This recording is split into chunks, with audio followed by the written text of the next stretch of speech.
মৌলভীবাজারের কুলাউড়া উপজেলা সীমান্ত এলাকায় ভারতীয় সীমান্তরক্ষী বাহিনী বিএসএফের গুলিতে স্বর্ণা দাস নামের এক কিশোরীর মৃত্যু হয়েছে।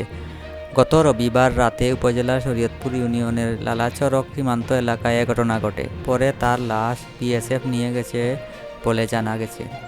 এরপর গতকাল সোমবার সন্ধ্যার দিকে বর্ডার গার্ড বাংলাদেশ বিজিবি ৪৬ ব্যাটালিয়নের একটি দল স্বর্ণাদের বাড়িতে যায়। এ সময় খবরটি এলাকায় চাউর হয়।